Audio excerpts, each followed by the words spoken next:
Hi, everyone.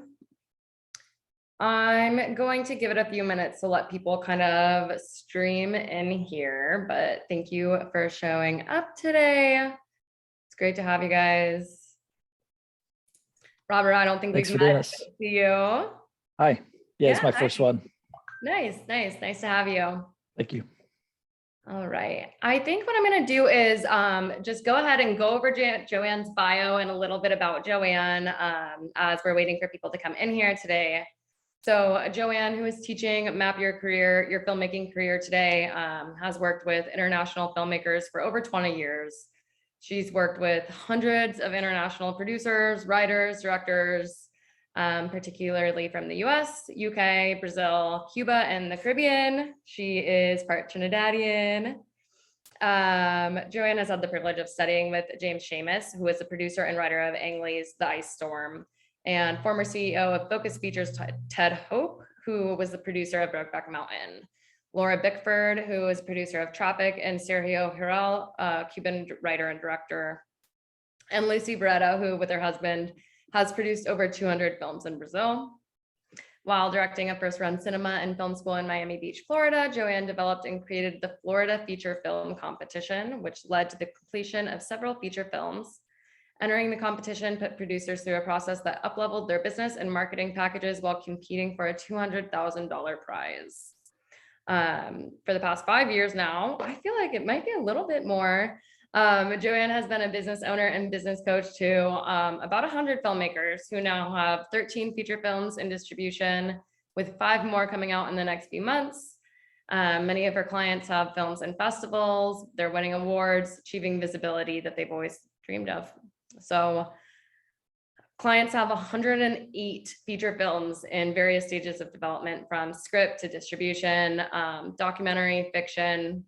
Her specialty is helping filmmakers raise funds to get their projects made and distributed globally. And super exciting, it's also Joanne's birthday today. So I think we're gonna go ahead and get started. Joanne's gonna come on here and we're gonna get rolling. Thank you, Lexi. It's always fun, hearing my bio, because I'm like, oh yeah, I forgot about that. Yeah, I forgot I did that. Yeah, today, just remembering working with James Schamus, who's just, I mean, I wouldn't put people in the bio if they weren't lovely, lovely, lovely people, because I really don't have any interest in working with people unless they're really nice. But just, yeah, a really lovely person. And, he started out so indie, and then he ended up being the head of Focus Features for a while, until I think, as he would put it, they kicked him out.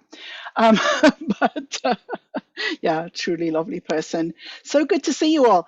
Alexis, so good to see you. And you just finished shooting your film, your short, right?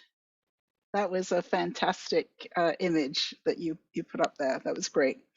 And Sheena, Rolf, and Essay, good to see you. Nicole, good to see you. Welcome, everybody. So this is the first time that I've taught a class wearing these headphones.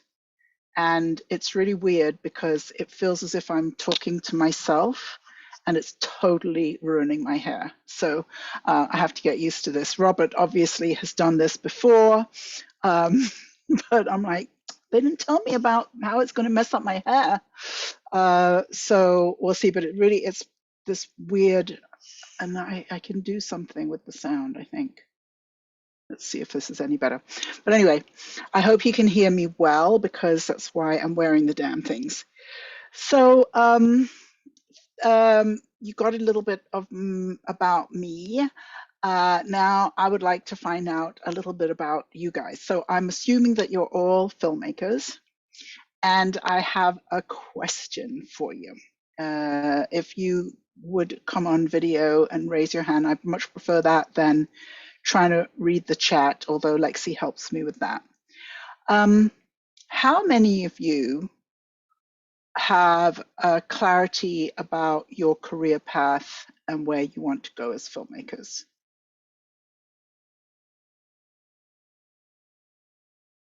Lexi's like, Alexis is, what does that mean? Sometimes yes, sometimes no. Yeah, it's the gladiator thumb. I'm in the middle. In the middle. Like, Sometimes it's not yes, down, sometimes. it's not up, but it's like there. Yeah. Yeah. Well, I decided I wanted to teach this class and sort of have everybody think about their careers and what it is that you want to do and where it is that you want to go as a filmmaker. And years ago, I was told a really great story, which was imagine that you're going through the jungle and you have your machete, what in Trinidad we call your cutlass. You have your cutlass. You're going through the jungle. You're cutting away at the brush. It's really a hard slog. You're getting through it. You're going through the jungle, and then you have this brilliant idea, and you're like, oh, wait, if I climbed a tree, I could really see where I'm going. So you climb up a tree, and you look around the jungle to see if you can get your bearings, and you look around and you go, oh shit, I'm in the wrong jungle. And I feel as though a lot of times when we are either not planning a career or not thinking about where we really want to go, this can very, very often happen to us. And as filmmakers, I think even more so, because the path through the jungle is not very clearly laid out. So it's not as though we're, climbing the corporate ladder and there are just very obvious things that you need to do on your path. There's very, very little information about out there about how to build a career in the film industry, except if you want to work in a studio in Hollywood. And there are lots of books talking about getting a job in the mailroom and then working your way up that way. Is anybody here looking to build a career in a studio in Hollywood? No. Okay, so you know that you don't want to build a career in a studio in Hollywood, but not necessarily, what else. Then I think that one question that we might ask ourselves is, do I want a job or do I want to be a truly independent filmmaker? And so I wonder if you could answer that. Would you prefer to have a job in the industry or would you prefer to be an independent filmmaker? Let's go with job first. Let's have a vote. And that you can write in the chat if you're not on independent filmmaker. Oh, Nicole, I know you want to be an independent, you are an independent filmmaker. Rolf, yes, indie. Essay, independent. Robert, independent. Sheena, independent. Anybody interested in a job? Yeah, Lexi, yes. I want to work in a studio and, okay. So you could see sort of doing both, but there's a part that's about being independent. I don't have anything wrong against being, getting a job. I remember I met an HBO executive and she talked about herself as an inside cat. She said, I've always known that I'm an inside cat. I'm not an outside cat. And her definition of an inside cat was somebody who needed to know that they were going to get fed every week and that the food was always going to be there. So she had to have a paycheck every week. And that was how she defined herself, was as an inside cat. And so I always knew for myself that that wasn't really me. There are people who can do the corporate thing and can play it really, really, really well. And I am not one of those people. I just know that. I don't say the right things. I don't. I'm not very good at towing the party line. I'm not very good. Even things like I remember this one when I moved to San Francisco and worked for the YMCA. It just drove my boss nuts that I would be, 1 minute late to the staff meeting or something. I'm better at those things now, but I always just thought, what's the big deal, But drove her nuts, in fact, that job, which was that my last full time? Yeah, that was my last full time job. I continued contracting as a fundraiser after that, but that was my last full time job. It was actually the job where I got sick and became very, very ill for many, many years, but probably because of the job. But my boss, I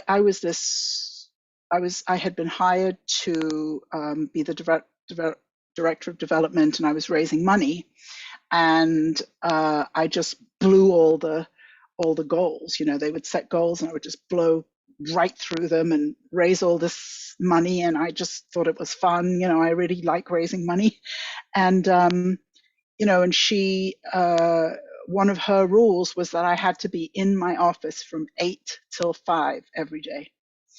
And I like to work on the bus, I like to work on the train, I like to work in a cafe, I like to work wherever, I like to go for a walk. And she wanted me in my office, and it really didn't make any difference to her how ridiculously successful I was. And it didn't make any difference to her when I explained to her that I have a certain way of working, but she wanted it like this. And I would be in my office and just miserable. And that was when I started getting migraines, first of all at the weekends, and then Monday through, then Friday through Monday, and then every day. And I ended up becoming too sick to work. But partly it was that. It was like this trying to force myself to work in a way that did not suit me. And it was just stupid, because I could have sat in a cafe and raised millions of dollars just as easily as I could sitting in my office. There was really no reason for that. But it's just the kind of thing that happens, I think, in the corporate world. There are obviously many companies in Silicon Valley that have really realized that, and maybe if I had been working for Google or something, they would have had a bean bag for me somewhere, and I could have been happy sitting in a bean bag and working there. But she didn't cotton on, and and my body gave out before I figured that out. So we are all then outside cats. We've decided we're all outside cats, and we are going to be independent filmmakers. So there's another word that I would like to use for us indie folks here, which is not maybe one that is as comfortable for filmmakers, and that is entrepreneur. Who here thinks of themselves as an entrepreneur?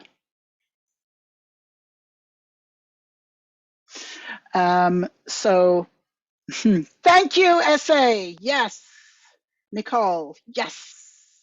So the thing is really that if you're going to be really an independent filmmaker, then Sheena says, now I do. Yeah. Sheena's my client, so she's like, yep, I get it now. The thing is that being an independent filmmaker is not the same as being, for example, a poet. If I were a poet, I have here my tools for work. But if I want to be in filmmaking, it's a very different thing. And filmmaking is really about, we use the term the business of filmmaking, but there is a lot about filmmaking that has to do with business and about money. And so there's a certain amount of filmmaking that you can do without crossing over to becoming an entrepreneur, but it's really not that much. You can make short films, and as a short filmmaker, you're going to be fine. Either, a lot of filmmakers save up their own money to make their shorts. I have filmmakers say, oh, I don't need any money to make a short, and so on. But the problem is, if you want to continue and actually build your career, then at a certain point, you're going to have to face the fact that there is an amount of entrepreneurship that's part of filmmaking. There is money involved, and either you have to find the money, or you have to find people to give you the money, or something along those lines. So,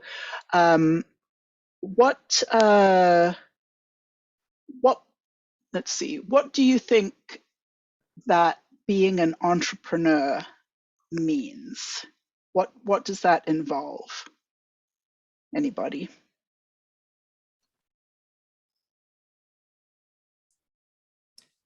The hustle, going out and getting the business, or getting the not the business, but the funds and marketing and things like that. Mm-hmm. Hustle is a very interesting word. We might come back to that. Michelle, you gave a very distinct no when I said, about being an entrepreneur. What do you think being an entrepreneur involves? I feel like I don't know. It's something that has been kind of external to what I've known as a filmmaker, or I never studied anything about it, and it's a frustrating no, because I wish I considered myself. I just don't feel that I know what it entails. I thought you were going to say stress. It's stressful. You said another word, but I saw stress in your face, when I said it, I saw this stress. Hustle, stress. I'm going to say that. What was the other word you just said, though? I thought you were going to say stress, and then I almost didn't hear what you said.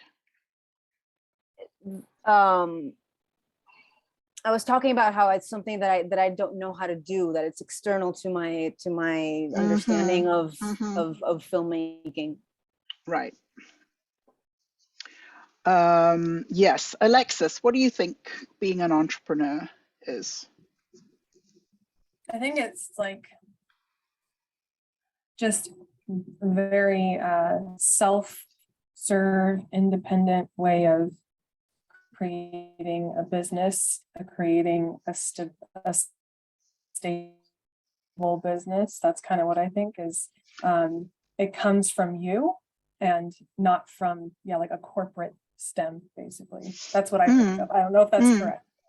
Well, I'm not really looking for correct. I'm really just looking for what you think, So self-serve is an interesting phrase, because self-serving sounds like something that somebody's doing just for themselves. Is that what you meant? I don't think that's what you meant. Oh no, I guess I meant I don't think I meant that correctly. But yeah, right.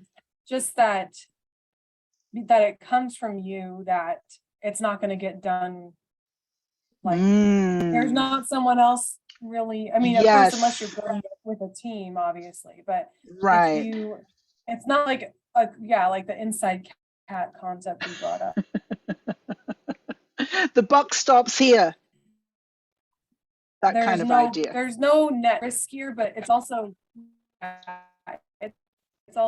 more exciting and freer. So there's like a give and take. I think you have the freedom to create the world as you want to create it, basically. But obviously has to be functional. So there's there's just give and take, and that's why artists really struggle with it, or at least that's why I struggle with it. Struggle, that's a good word.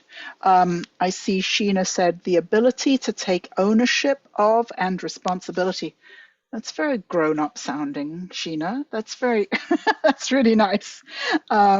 Self-sufficient, yes. The ability to take ownership of. I think that's a little bit also what Alexis is saying, is kind of like,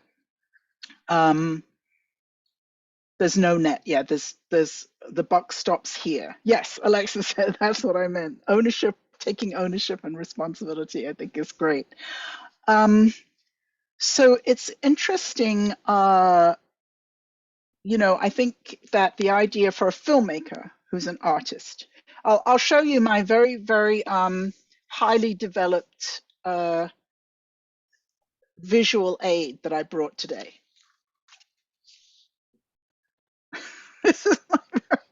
This is my very highly developed visual aid. And this is how I see film. So filmmakers are 100% in the creative. But the truth is that filmmaking is something more like this. You know, it's creative and business. And so often what happens is that this line for filmmakers is a very hard one. And they're like, I'm over here. I don't know about over there. And so filmmakers tend to avoid it. But the truth is that they often really feel, as Michelle said, I just don't know anything about it. I don't know how to do it. And a lot of times, Lexi, could you mute? There's somebody unmuted. Thank you. Even if you went to film school, how many people went to film school here? Yeah, if you went to film school, I doubt that you ever got taught anything about the business side of filmmaking. And I'm pretty sure that's true. You got, oh, Alexis, you got a little bit. Great. You got a little bit. But basically, and it's a little bit the same for any art form. When you go to school to study that art form, they teach you the craft, but they don't teach you how to make a living at that craft. Or if they do teach you how to make a living, we're back to the job, getting the job. I have a client who started working with me right when he graduated from film school at NYU, which, you know, is certainly one of the top film schools. Is that where you went, Michelle? Uh-huh. And, you know, and he said to me, but I don't want to go for it and get a job in Hollywood. And that's the only thing he had been prepared for. And now he's finishing actually 2 feature films this month, which is kind of bizarre, but he's finishing, we're delivering 2 feature films to the distributor this month. And, but he had not a clue how to go about making a feature film once he graduated from NYU. It just wasn't part of the curriculum, was nothing that he learned. And a lot of times people go to film school and they don't even graduate with a short film. There's no such thing as graduating from film school with a feature film, but a lot of times people graduate and they don't even have a short film to their names. So, and I don't have anything against film schools. Film schools are great for teaching the craft and for some networking and so on, but they are not going to teach you about the business. So I think that, you know, given that this group has decided that they don't want a job, they want to be independent filmmakers, I'm just breaking the bad news. I sometimes call myself, you know, my middle name is Cold Water. But it's like, the difficult news, I think, is that film is business. And if you want to move along in your filmmaking career, I believe you have to start addressing the fact that probably you don't have training in the business side of film. You probably don't have training in raising money. And if you're going to move forward with your filmmaking career, you're going to have to learn those pieces. So that's one part of it. So we're all on the same path. We're on the path to being an independent filmmaker, entrepreneurs. So I was thinking that, many years ago, I realized I was talking to a very good friend of mine who's a filmmaker, Jamin O'Brien. He just went into production today on maybe his, I don't know, I can't even keep up with him, 10th feature, 12th feature, something like that. We can put his IMDb in the chat. And he was talking to me about his career and how he had kind of mapped out his career and, the things that he had done. I guess we were first friends right after he graduated from film school. And he was working on commercials and driving the big bus, that they use for wardrobe and that. And he would have to get up at 4 a.m. and get the bus and drive it to the set and, all of that. He did that for about 2 years. He drove the bus for 2 years. And now he's a film producer. So, and he just was very clear about his path. And he and some of his film school friends made their first feature a couple of years out of film school, and they raised the money by when they met a woman in a bar who gave them $250,000 to make their first feature film, which then won 4 awards at Sundance, which is almost unheard of. And that film producer who invested in their first film has now gone on to become a film producer in her own right, who has made many, many films. And anytime I tell this story, I always think about Jamin and oh gosh, what was the director's name? I'm forgetting. Somebody I've known for 20 years. Anyway, they were cute, is all I could say. They were cute. And but they completely randomly met this person in a bar. And a lot of times people ask me, well, where do you find investors? And investors are truly everywhere, but it's one thing to be cute, and it's another thing to have a proper business plan that you're going to really be able to show somebody that they can do something with their money. And I think that an investment of $250,000 to then go on to win 4 awards at Sundance, which again, as I said, is completely unheard of. They sold the film for something like $4 million to Sony at the time. Nobody has seen the film basically, although it just, in the last couple of years, it just became available. Nobody had seen it for years because of some legal issues, and I'm not going to get into that story. I could teach a whole class about Hurricane Streets, but the Hurricane Streets was a brilliant piece of very, very, very, very low budget filmmaking. Even by today's standards, that still comes under low budget. So you can offer people, a way to make money. You can offer them a way to build their own careers as producers, executive producers, and that's, that takes a whole lot of skills. But everything that I just told you about that story includes being able to speak really well about your film and about the business, being willing to be visible, which a lot of my clients have a very difficult time with that. I think that filmmakers perhaps have a reputation. Robert used the word hustle, which I think is very, very interesting, because there's a lot of bro culture around independent filmmaking, and my clients are just not that kind of person.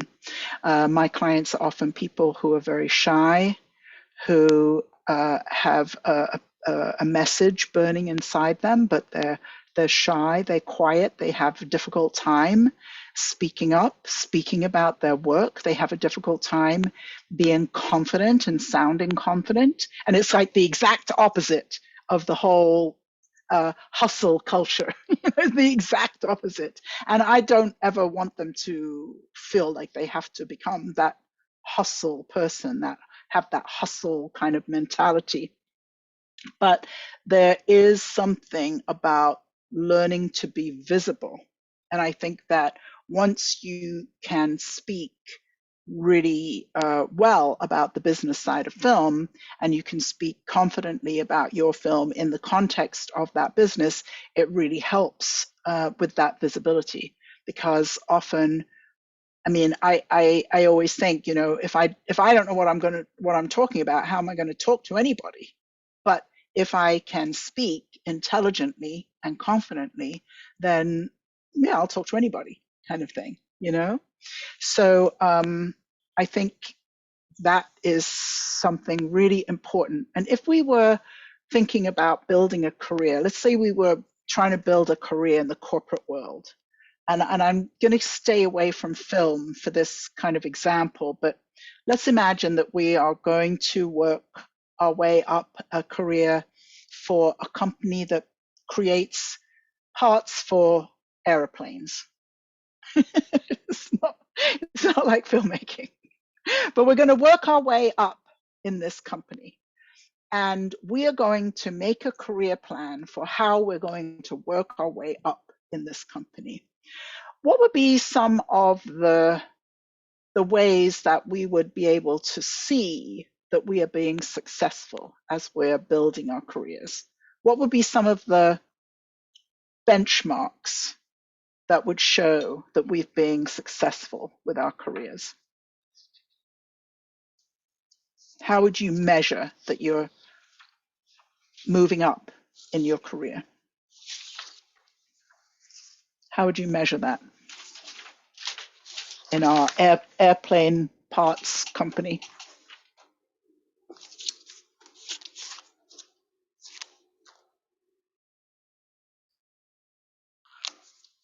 Anybody? I agree with the chat. You agree with the chat? What's the chat? Oh, a raise. Yes. A raise. That's a really obvious way. Okay, a raise. Promotions. Yes. Evaluation. Getting more income from products. Oh, Rolf, what do you mean by that? What do you mean by getting more income from products? I mean that if I'm an entrepreneur, I'm selling a product and I need to get more revenues to grow my business, right? Yes. Okay. I'm now having us all work for this corporation that creates parts for airplanes. So that's just why I was questioning that. We're moving up in this company. How would we know that we're improving our career? Yeah, so we true. have. I'll go with the straightforward. Promotion and pay raise obviously is the standard two things. Promotion and pay raise. I still think that in many companies, though, you can be responsible for revenue for your company. So if that was my role and it was important and vital, then that would reflect directly on my career, and that can happen in companies I've been at before. Yep. If your position is sales and your commissions, your numbers. Yeah. Sales. Or I had numbers for fundraising. I had targets that I had to meet, you know, in my fundraising, which is another word for sales, really. What else? How else could we be measured, or how else could we measure that we're doing well in our career? Promotions, pay raise, responsible for revenue, sales. Anything else? Job offer, some other company. Well, John, go ahead. Go ahead, John. People are seeking your advice, expertise, or opinion. You're being sought out. Yes. Okay, expertise. Alexis. Oh, I just said job offers from other companies, like people are kind of looking at you from the outside. Uh-huh. Right, right. John Dean says, oh, that's what I was looking for, Mark. Given more responsibility. Sheena, yeah, greater responsibility. So one of the ways that we know we're doing well in a company is when we get more responsibility, and ideally that goes along with a pay raise and that kind of thing. But we get more responsibility, and we're given more. One word I'm thinking of is more opportunities for leadership. I think that's a way in a company that you get to be more of a leader. You are in charge of more people, or more of the sales. You start as a salesperson, you get promoted to be the director of sales, or you get promoted to be the regional director of sales. So if we were trying to map a career in this company making parts for airplanes, these are all the ways that we would know how we were improving in our career. And I think that there are also some other things I would say, which would be again about visibility. I think that was perhaps what you were suggesting by getting more job offers. You're becoming more visible. Okay, so here we are, we're independent filmmakers, and now how could we apply some of these benchmarks to our work as filmmakers? So I'm going to assume that the first thing that we do as filmmakers is make short films. So how could we use our short films to gain some of these benchmarks that we just listed? Is there a way to gain anything? I'm going to go for the pay raise. Can we use our short films to get a pay raise?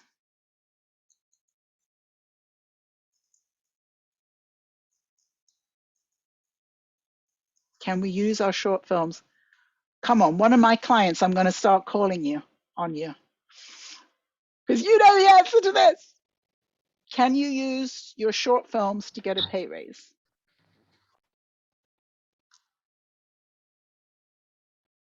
No. The answer is no. There is not a dollar value to short films. Now, there are anomalies to that. And I have a friend who sold a short film to HBO. Let's say he made $5,000.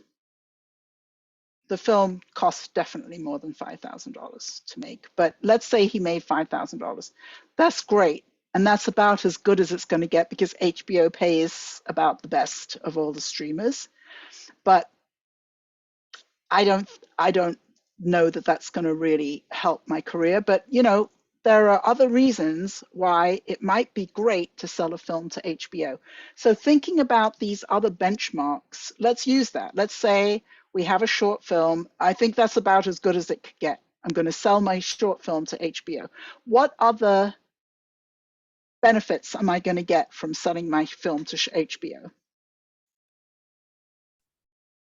Maybe the experience in just the process of the sell and the process That's of making great. the short. Contacts. Yes. Contacts at HBO. Yes. Yes. Who said that? I can't see who's speaking. Prince. Prince. Yes. Hi, Prince. How you doing? Doing great. Let me put a different view so I can see who's speaking. Contacts. Yes. We have a lot of people in the chat saying visibility. Visibility. Yes. Yes. So it's going to be great to be able to say I have my film on HBO, my short film on HBO. I think that's really great. What if I get my short film into the Central Illinois Film Festival. What am I going to benefit from that? I'm going to win the best comedy. I What think benefit? just that the festival recognitions, the more of those you have, the more it shows that your work is well received, it's being seen by people and being selected. So I think a lot of people submit to festivals, but not everyone even gets selected, let alone wins. So, I mean, I think it gives you some credibility. Okay. I would say it gives you nothing, but basically, I think that a lot of times filmmakers are like today, I don't know of a filmmaker who doesn't say I'm an award-winning filmmaker, you know, but there's kind of a hierarchy of the film festivals, you know, so let's say HBO is at the top. That's not a film festival, but let's say HBO is at the top, and then maybe in film festivals, you know, Sundance is at the top. And then there are some big festivals, and then there are some second tier festivals and third tier festivals, and, you know, all the way down to the bottom. And a lot of times filmmakers are sort of using these film festivals down here at the bottom to try to say, you know, look, what a great film I made, but it's not really, it doesn't really have that much in terms of value, you know.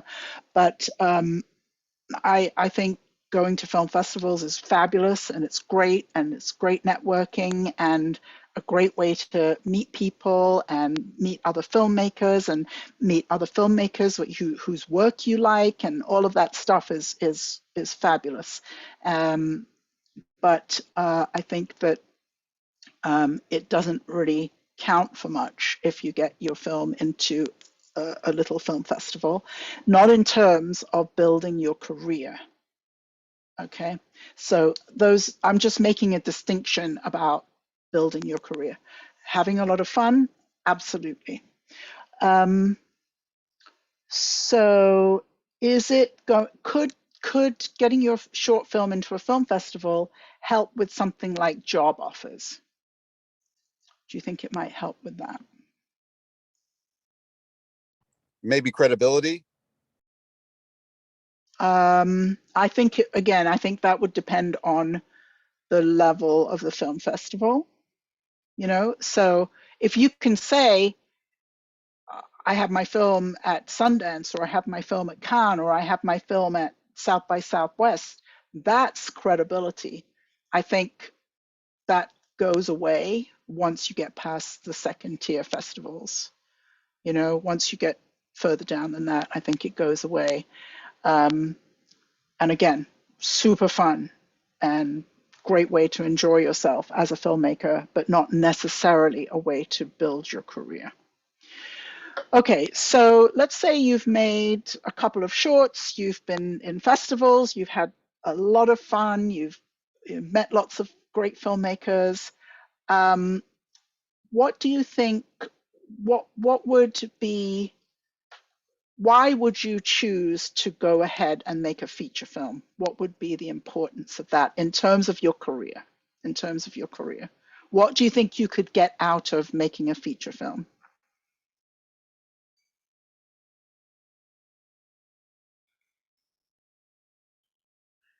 You could get it on the market. Yeah, you could actually make some money. Yay! So the first thing everybody said about, you know, working their way up in our, you know, company making parts for airplanes was pay raises, right? So the way to get a pay raise as a filmmaker is to enter the market with a feature film. And a feature film is the first step to actually, you know, being able to bring in income. As I said, short films, okay, and there are some anomalies, but basically that is not the business yet. That is not getting into the business. A feature film is really the first step and you can sell a feature film and you can make money on a feature film. So that's really how you're going to actually get to a pay raise. What other benefits might there be for making a feature film?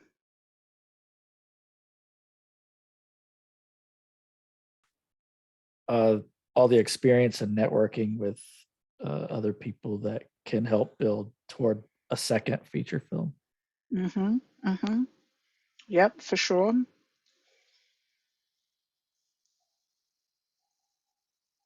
What about the category of job offers? What do you think?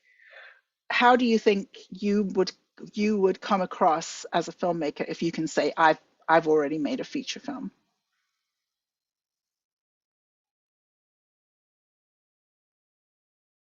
Michelle, were you going to say something?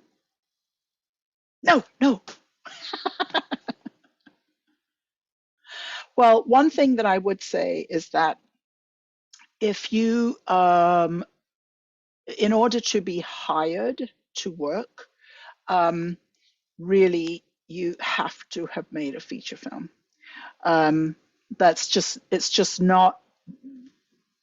It's just not going to happen that you're going to get hired to make a feature film if you have only made a short film. Again, there are exceptions, but the exception makes the rule.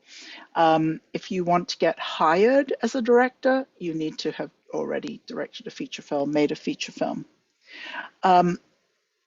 What about visibility? Do you think that a feature film will help get you visibility?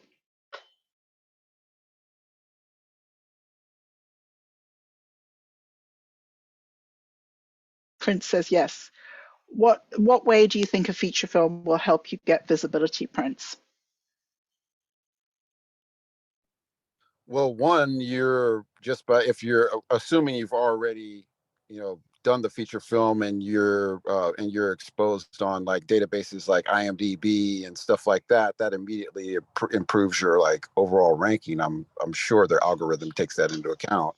And then as far as when you're talking to somebody at any network or anybody within the industry, to be able to say and point to a feature film, because it takes a lot of work and effort to get that done, that also points to your ability to actually produce a product.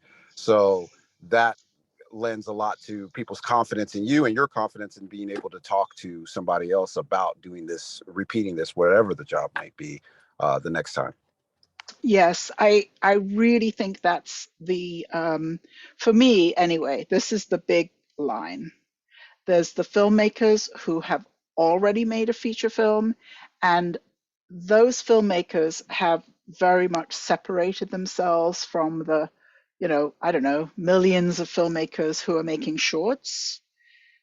To get to that next step where you have a feature film puts you in a different group, a different class, and I like to set as the bottom line for my clients that they get distribution with their feature film, because that's another line that there are many filmmakers who've made features that don't actually get distribution.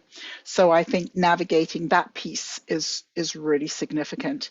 But there are so many filmmakers out there, but once you enter that smaller group that has already made a feature film, you have sort of separated yourself. Once you enter that even smaller group that has made a feature film and got distribution, that's an even smaller group.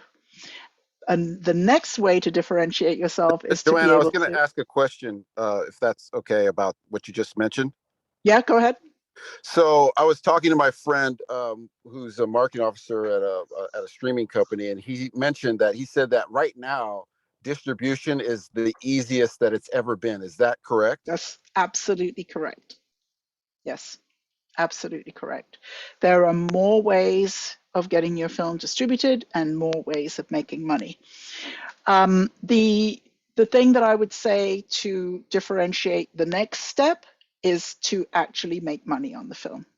So to be able to say, I have made a feature film, I have it in distribution, and I have made money, that's the next level. So we're sort of moving up this hierarchy, you know.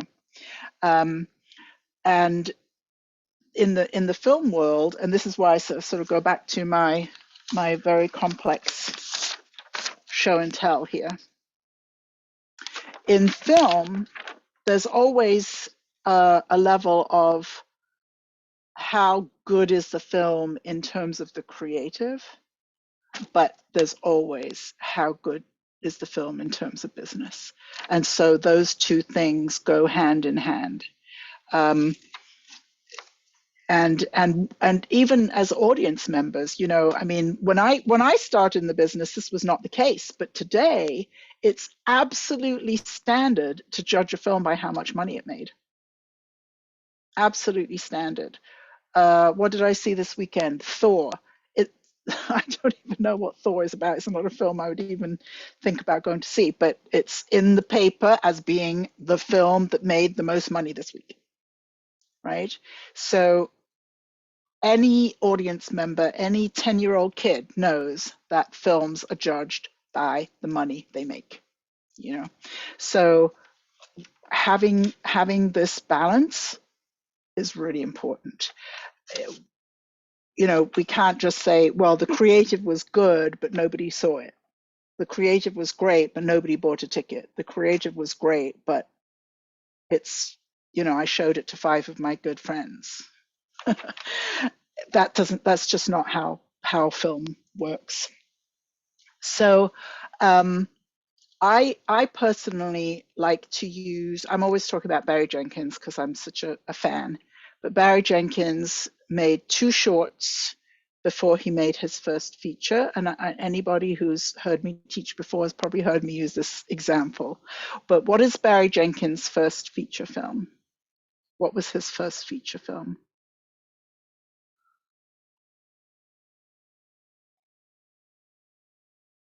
Nobody knows. Was it Moonlight or no? No. Mhm. No. So I would actually like to give you an exercise to do. Anytime that you fall in love with a filmmaker, go and look and see their first film. And it will give you a much better way to help yourself.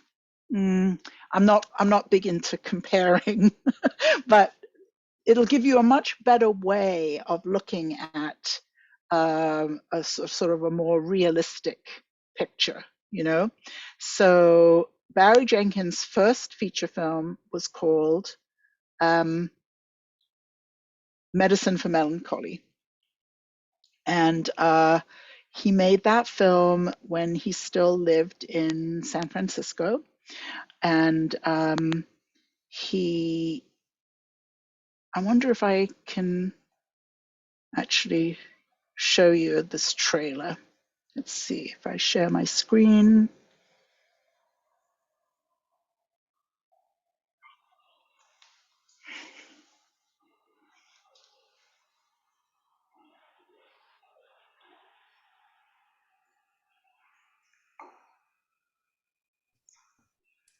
We're not getting the sound on that, Joanne. Oh,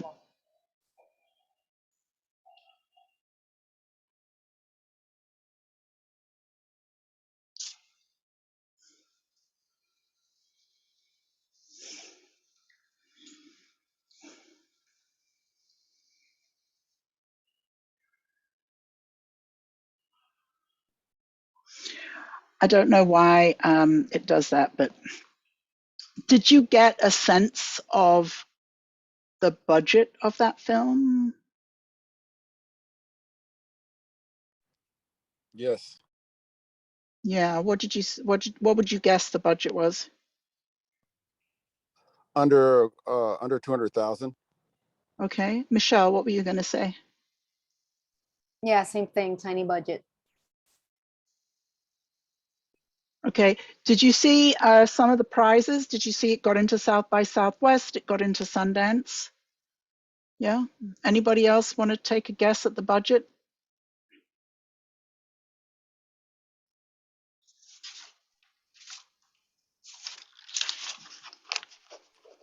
I'm going to say a cool 100,000 then. Yeah, I'd probably go lower. Yeah, 100,000.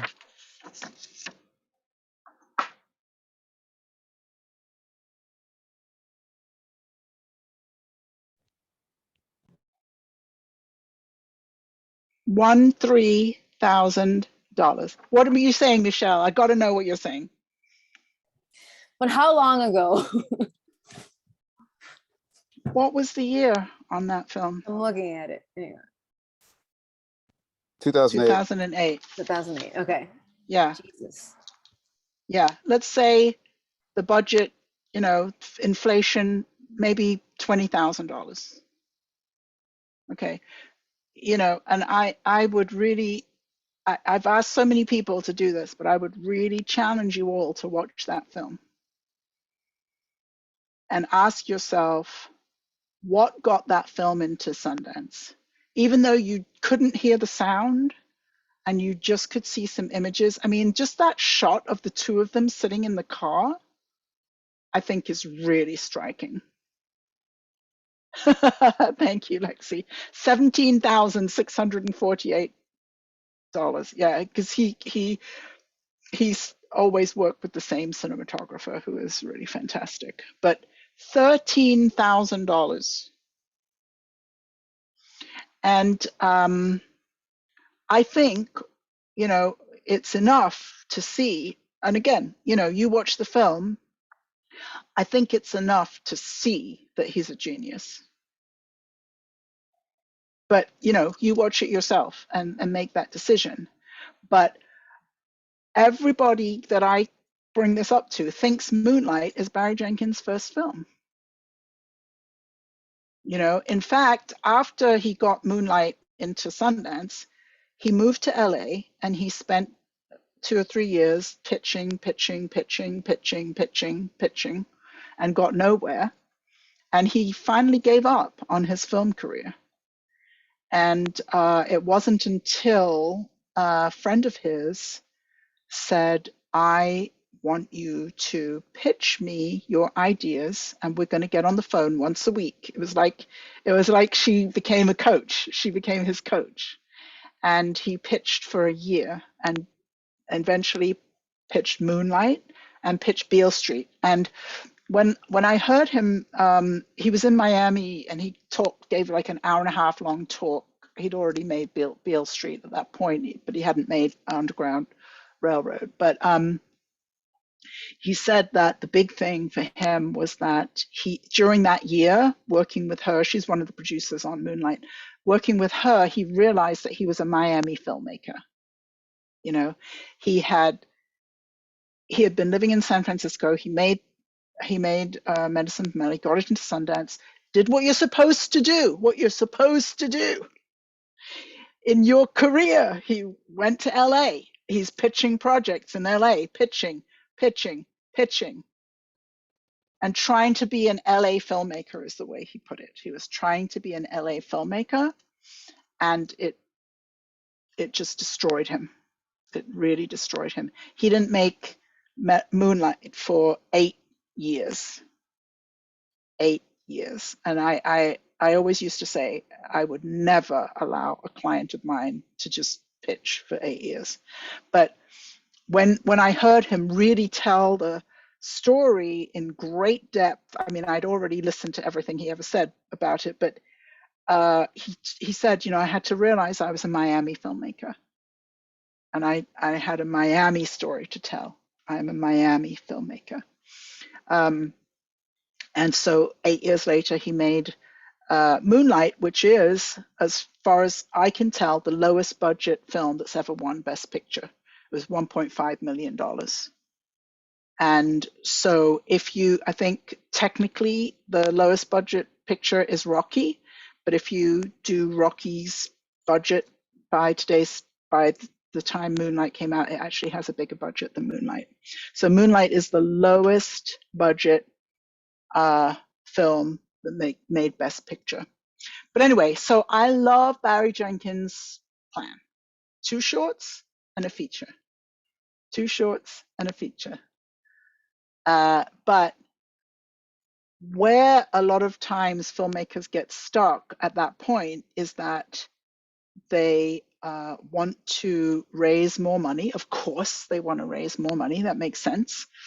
They want to raise more money, and then that takes them however much time to raise that money. I personally think that $13,000 is too little to make a feature film. I have my clients start at $40,000, but I have had a client make a feature film, and get distribution, and he raised $23,000. He was cheating though, because between him and his business partner, they can do all the post-production by themselves. So that's cheating. So I think other people who can't do all of that, need a bit more money. But anyway, so we start at 40,000. But because I'm assuming that not everybody is a genius like Barry Jenkins, But so the extra money is for the not being a genius, right? But so I think a really great way to get your career going is to make a feature film. But I don't think that it's necessary to find even that $250,000 that I was talking about for Hurricane Streets. For $250,000, I think, you can get to the next step. So after the step of making a feature film, the next level that I would go to is making a feature film with name talent. So somewhere between 40,000 and 250,000, you can pay for name talent.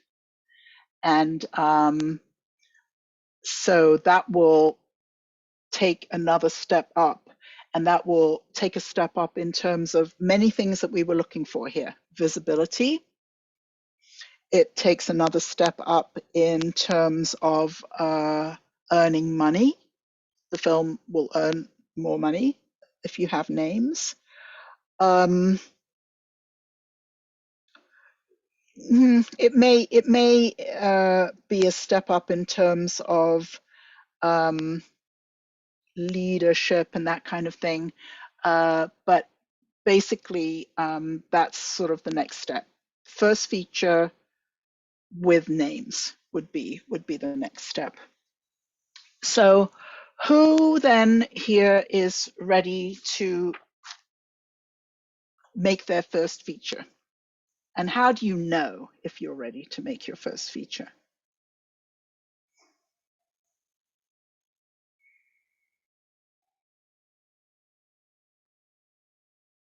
How do you know if you're ready? I think I feel like mentally I'm prepared, but obviously I'm here because I don't think that business wise or knowledge wise of like how to make that first step into actually implementing it. But I had sent you an email before saying that I've made a lot of shorts, and I made a last short and I just felt like worn out with it because I just, I made it and then it was over and I was like, all right, now what? Like another short. And so I think that's kind of like I've gotten to that point where I just feel like I'm at the line where I need to do it. And that's why like I'm here trying to learn how to do it. I love this comment, Robert, because I think that is a great reason to make a feature. It's just that it gets to a point where there isn't any point in making shorts anymore. So I think then the question is, okay, how I would say this is, it's time to just say that was my last short. I remember having this conversation, Lexi, with Kevin when I first started working with Kay. I was like, you got to stop. It's just, you got to stop. You've done great. You know, they have shorts, they've been in festivals, they won every prize under the sun. That's how I met them. I was giving them a prize at a film festival. And it's like, you know, it's just time to say, okay, I'm putting that away. And, you know, and so sometimes, even when you don't necessarily know how to move forward, one way of moving forward is to just stop. Say, that's it, I'm done. SA says, I'm done with shorts. So it's partly it's a mental thing. And partly, you know, I believe that the step from going from shorts to features is a big step. That's why a majority of my clients who I coach are taking that step. It's a big step up in a lot of things. Leadership. It's a big step up in leadership. It's a big step up in communication. It's a big step up in time management, people management, all kinds of things. It's a big step up.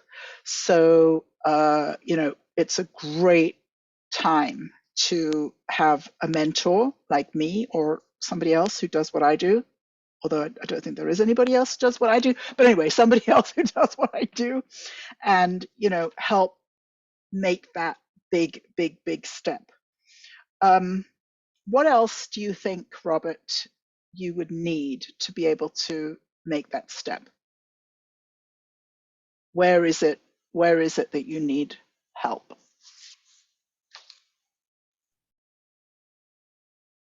I think it's mostly on, as you were saying, the business side, because I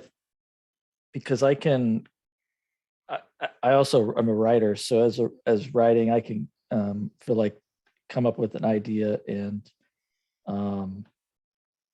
I think the technical side isn't anything that Right. I mean, other than the, you know, well, sheer more amount of work that's involved, like technically, but it's very much like who or where to go to find the funding, how to raise the money. If it's like, I know I did a crowdfunding for a short one time, and, you know, it didn't really do much. So it's kind of like. How much did you raise, by the way? Because filmmakers are always telling me they didn't do much. How much did you raise?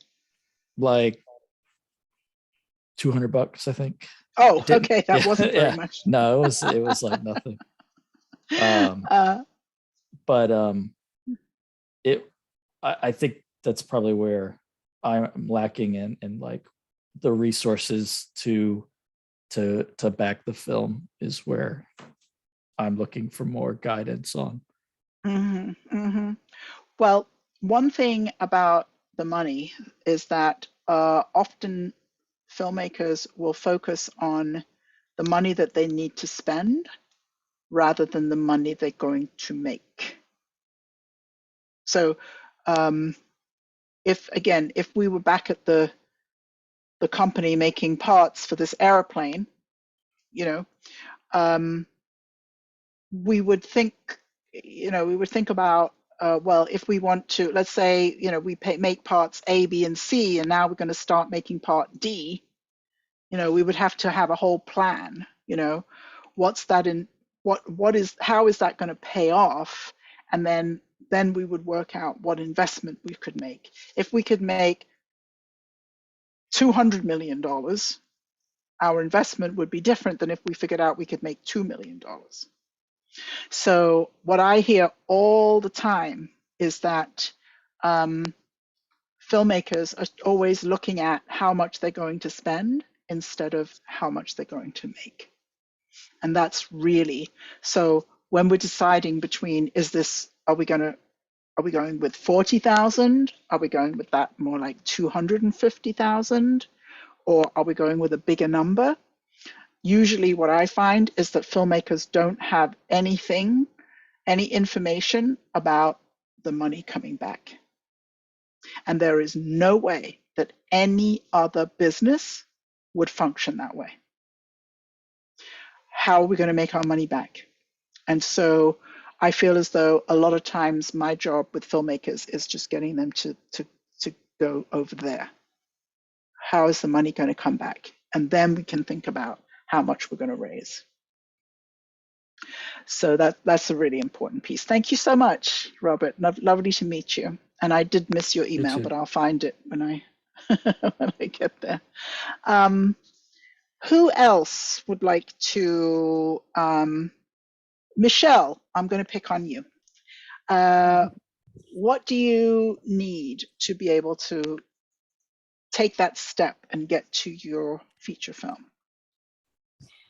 I think these types of information, these types of workshops are very useful in terms of going back to what I said earlier about kind of switching the mentality, because I guess, you know, going to NYU, coming out of NYU, I had the mentality that I would just find a producer who would produce for me, you know. Right. And now I do have a feature script that I've been developing with a producer who hasn't been doing anything, and I have to produce my own movie. So I have to kind of get into that headspace and, you know, find these types of resources to learn what I need to learn to move this movie that I've been, you know, in development for a couple of years now. So awesome. So one little shift I would make is, instead of I have to produce, I would say I get to produce. I know that's a tiny thing, but as creatives, I think creatives have a real antipathy about, you know, business, entrepreneurship, and what we call in the film world, the words for that are producing. And so a lot of times what creatives do is they say, well, I'm the creative. I'm going to find somebody who is not creative, who's going to make my film for me. So I like to blur that line a lot. I really believe that the producer is the creative, and that the creative just needs to encompass, you know, so in film, creative ends up being all of this. It's not actually just this. If let's say I'm a producer and I come and hire you to direct a film for me. Would you like that? Would you like me to hire you to direct a film for me? Michelle's like, what's she going to say? I'm not going to say yes. It's a trap. How do you know me that well? All right, I would like for you to direct a horror film. And I need it finished by December. And I hope you don't mind that there are about 1,000 people who get hacked to death in this film. Is that okay with you?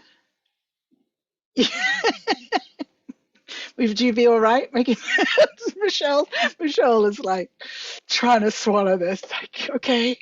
Is Valium included in the deal? No, you have to buy your own Valium.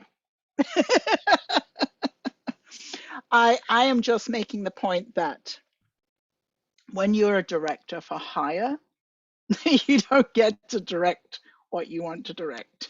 If you want to direct what you want to direct at this stage in your career, you will be producing. And I think that's great. I think that's great. Because as you become, you know, better acquainted with the business side, you can really build your career. And when you only have the creative side, really the only thing that you could do to advance your career would be to get hired as a director. And that means you end up being like actors. They don't get to have any say. Who else here is an actor? Sheena is an actor. John Mark is an actor. Am I telling the truth, or do you get to have a say? Do you get to have a say? You don't even get a say in your auditions. You just get to go and do the work. Right. So I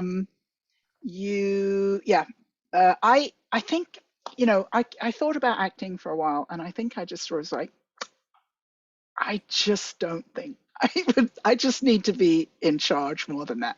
You know, more than actors get to be in charge. So producing is really taking charge, as we said, all those things that we said at the beginning, taking charge, having responsibility, dealing with the money, learning some stuff that you didn't get taught.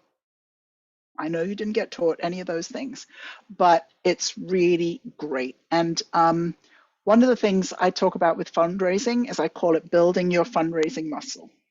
You know, so, you know, Robert raised $200. You know, the next step up. What's the next step up from $200? Maybe, you know, leave it at that. No, maybe leave it at that 40,000. You know, what I call the minimum budget, 40,000. But build that muscle to be able to raise money and really have control. And the really fun thing about making your first feature, and you will enjoy this part of it, Michelle, is you get to have control.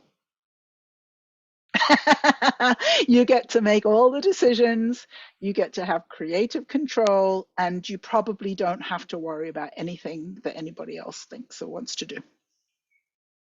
Yeah, you're in. Okay, Michelle is in. Awesome. Okay, Mark had a question. Go ahead, Mark. Oh, it's too in the weeds. I've had a second thought. It's just it would take me too long and it would get you off track. I'll send you an email on it sometime. Okay. Maybe we can. Yeah, it truly would be.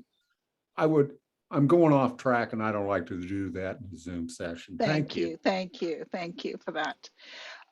So I think that filmmaker, artists, creatives don't tend to have this like separation between the creative, the business, and they think that there are people out there who do that stuff. And there are.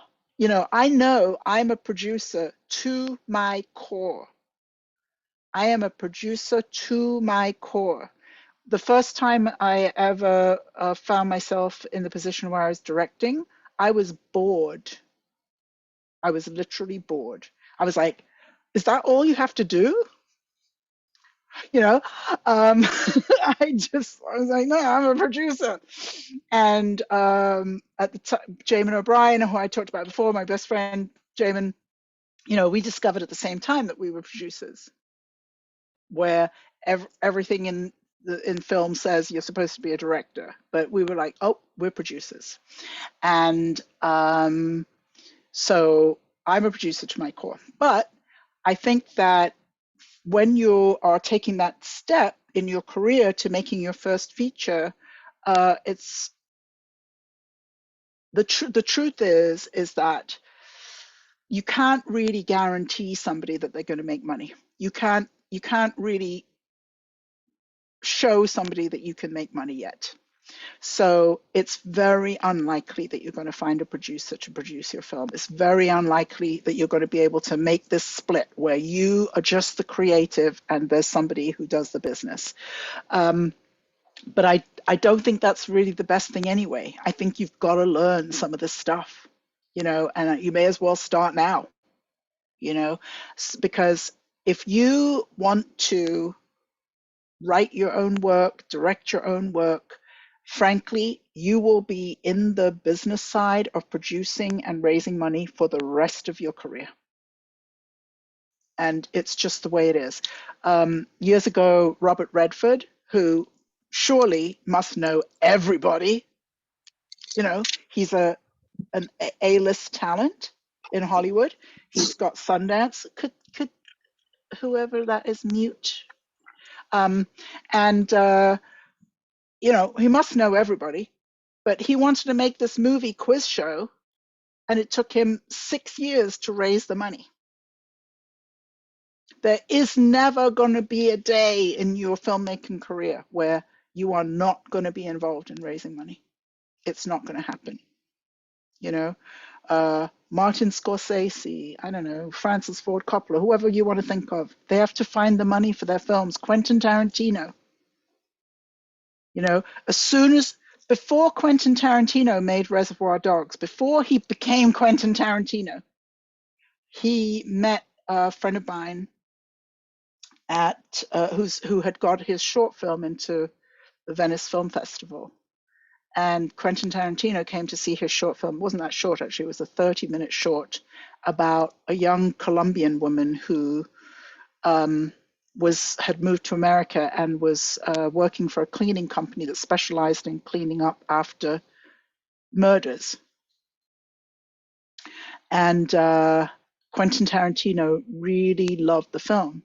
And he said, if you write a feature script, I'll get you $1.2 million, which is what he made Reservoir Dogs for. Was Reservoir Dogs Quentin Tarantino's first movie? No. No. What was his first movie? Jackie Brown? No. No, it wasn't that either. No. Quentin Tarantino's first movie has not been seen by anybody. He won't let anybody see it. Wasn't there one where he had a couple of guys in a diner or something? There's a clip of it that we've seen. That was a feature? That's Pulp Fiction. No, it was. I don't think it was ever. It was either his first short or maybe just a shot from his first short. Was it to do with card playing or something? And it was just a scene of two guys in not the diner from Pulp Fiction, but a different diner. Well, let's see if we can find it on IMDb. Lexi's the IMDb queen. But anyway, he made a feature film that nobody has seen. Nobody's allowed to see it. And then I can't remember if there were other films. You meant feature. The thing I was talking about was a short film. Sorry. Oh, okay. I miss it. All right. Yeah. Right. So in one of those anomalies, as I said, there are anomalies. My friend got to make his first feature with $1.2 million that Quentin Tarantino got for him. And Quentin Tarantino took that actor from the short and put her in Pulp Fiction. And there's this scene where Bruce Willis escapes and gets into an Uber, I think it is, and she's driving the Uber. And they have a conversation about murder. And all of that happened because Quentin Tarantino met my friend at Venice Film Festival where his short was playing. But Quentin Tarantino knew, even before his career exploded, that what was important was access to money, you know? So unfortunately, the feature wasn't as good as the short, that's all I can say. So when you are making this step up to your feature film, oh, is that the Quentin Tarantino film? It's a short called My Best Friend's Birthday? Or that's the feature? That's the feature. That's the feature. Then there was okay, a short called I Just Lost It. Yeah. But again, you know, go back and look at these films and see how filmmakers started, and it'll be so inspiring for you, because you'll see I don't have to. I made a mistake. You know, Moonlight isn't Barry Jenkins' first film. Reservoir Dogs isn't Quentin Tarantino's first film. It's like we compare ourselves, you know, to when people really have gone further down the road, you know. So the last thing I want to say about this myth, I think it is, of finding a producer, is that I think actually as creatives, I think we look down on producers and hold them in contempt. And I think that's a really good thing to kind of examine, because if we could sort of let go of that contempt, then I think we're going to be more comfortable thinking of ourselves as producers. If we think of it as something valuable, as something that as I said, I believe is really creative, and take that role on for ourselves. And ideally, you'll only have to do it by yourself once or twice. And then you'll start having people bring in people who are going to want to help you with all of those producing skills that you need to make more features. So I actually didn't realize we were sort of getting to, I was planning on finishing it at 7:30. Does anybody have any questions?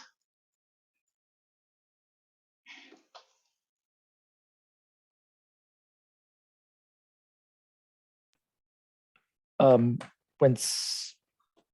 someone's setting out to make their first film, is there a genre that you think is best to pursue? Or if we're raising the funds ourselves, does it matter? Or should we also think about genre? Yeah, I think that's really a great question.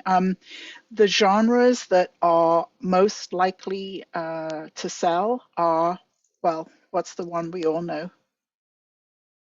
Robert, what's the genre we all know? Yeah. So horror, family, faith-based, what's the one I'm missing? Thriller, and documentary. So those are the genres that are most likely to sell, even if you don't have names. Once you have names, then you can really go with whatever genre you want to have. So that's a big distinction, I think, in this kind of career path. But the genres that you know you're going to be able to get distribution, even if you don't have names, those are the genres that you can start with. And I don't want to say, you know, I have clients who are making micro budget films that are comedies or whatever, but just to know that if you want to achieve that goal of getting distribution, and you want to achieve the next goal of making money, those are the genres that you're most likely to be able to do it with. So really, you know, my purpose in teaching this class is really to have you think about a map for your career. And so if you are still making shorts, but you've got to that point where Robert has got and Michelle has got, where you're like, okay, I'm done with the shorts. The next step must be making a feature. Once you get to the point where you're making a feature, the next step is getting distribution for the feature. The next step is earning money, and then the ways that you can earn money are maybe, as Robert just suggested, choosing a genre that you know is going to sell, or if you can raise more money, getting names.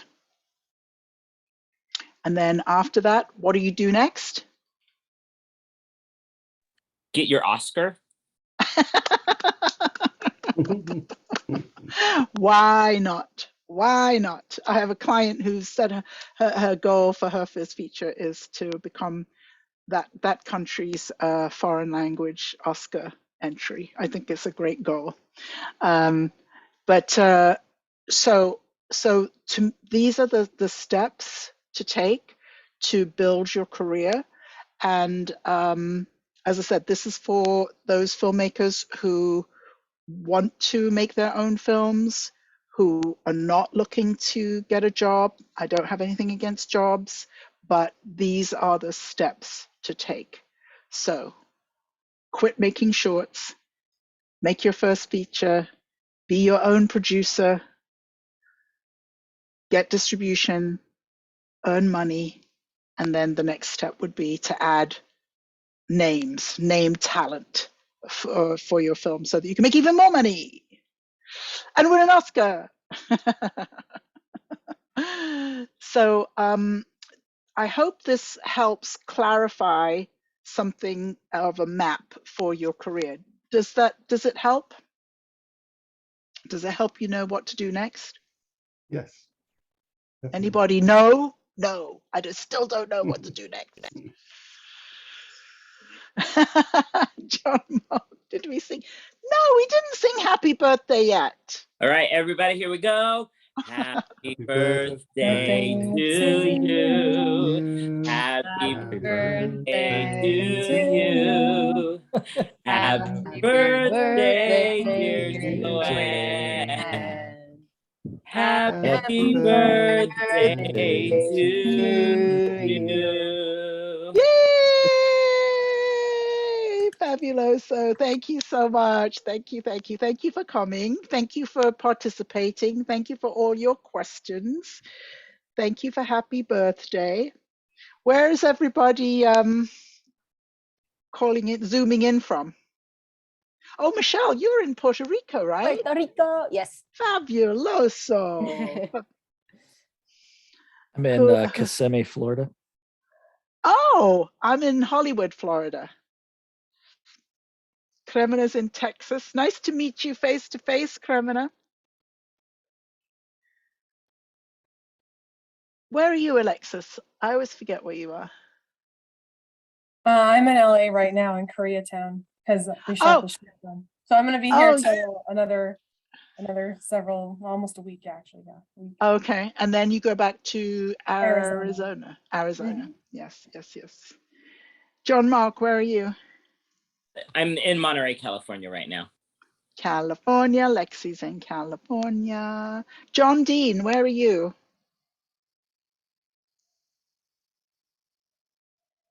And Jay Virchik. Austin. John Boston? Dean said Austin. Yeah. Austin. Oh, okay. Jay Virchik, where are you?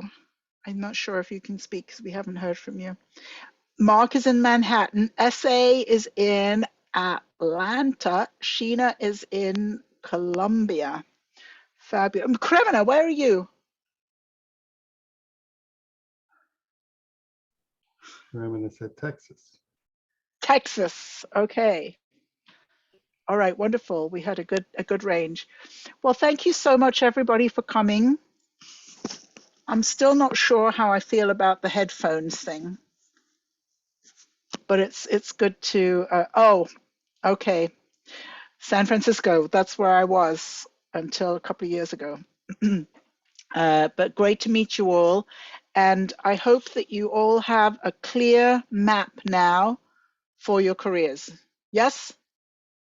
And is everybody ready to make their first feature? No. Yeah. No! Got to make a couple of shorts first, but we'll get there. You made your short roll. I made half a one so far. I need to make a proper one. Okay.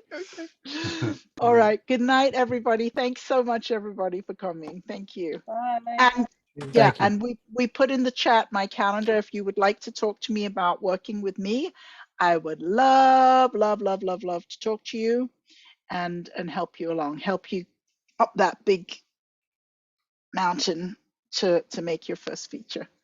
Bye, everybody. Thanks, Joanne. Good night. Cheers. Good night.